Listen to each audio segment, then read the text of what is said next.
Hello, my name is Angela Maya, and I'm here to discuss with you today the importance of emotional intelligence and its 5 components with relationships, friendships, and in the workplace. According to what we know about emotional intelligence, a novel by Gerald Matthews, emotional intelligence is the term for the generic competence of perceiving the emotions of yourself and others while also taking in our actions and behaviors towards them. Daniel Goleman states that there are 5 types of elements that make up emotional intelligence. These elements being self-awareness, self-regulation, internal motivation, empathy, and social skills. It's through these components that we can truly build the core of interpersonal communication with each other through mutual understanding and meaningful connections. To begin utilizing emotional intelligence, one must first apply the 5 components that come with it, beginning with self-regulation and self-awareness. Self-regulation and self-awareness typically coincide because you cannot stop your emotions right where they are if you don't recognize them first. For one to be able to take a step back and think, are my emotions becoming too under or overwhelming? And stop these emotions in their track, one must first arrive to the awareness of these emotions. To analyze and control these emotions opens the door for one being able to sympathize with a plethora of other people, creating a very, very valuable aspect of a person. Following are the residual components of emotional intelligence, and we'll begin with empathy. To empathize is to imagine yourself in another person's shoes or place and kind of put yourself in their scenarios and think essentially how they think to better understand their own experiences and thoughts. This trait is crucial for emotional intelligence, as one cannot truly connect with others without first emotionally attempting to connect and making the efforts to understand another person. This especially is useful in interpersonal communications that have a negative connotation.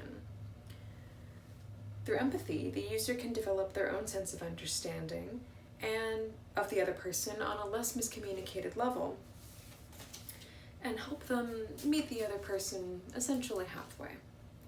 Next, we have social skills, which on its own can be an entirely separate topic based on how this can be used in both obtaining a job, building friendships, or finding potential partners. Social skills refers to the method needed to both register and act upon others' emotions in a graceful manner. While applying empathy to understand, you can use social skills to deliver your visible understanding to the other party.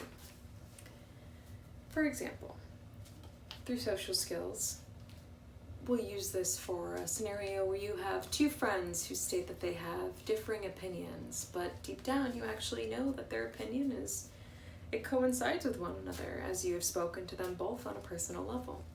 It is through this empathy that you then use your social skills to in turn deliver this information to the opposing parties, therefore diffusing the conflict at hand. Lastly, we have internal motivation.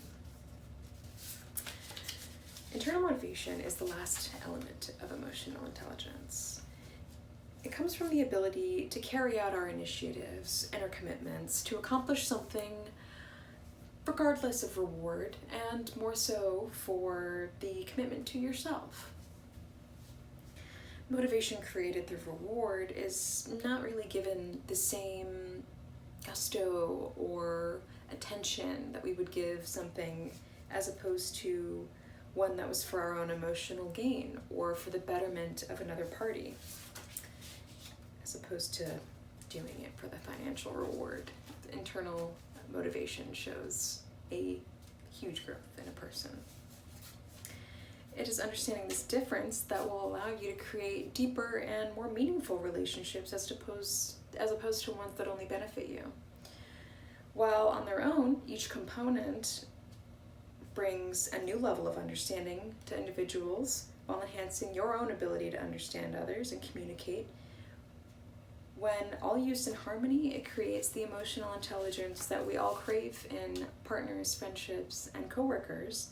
And all in all, the 5 components of emotional intelligence are some of the most valuable additions to the way that one conducts their communications with others on both the giving and the receiving end. People who regularly practice these abilities of emotional intelligence will utterly pave the way and be a conduit for those in creating a safe atmosphere to engage in interpersonal communications with one another. Thank you.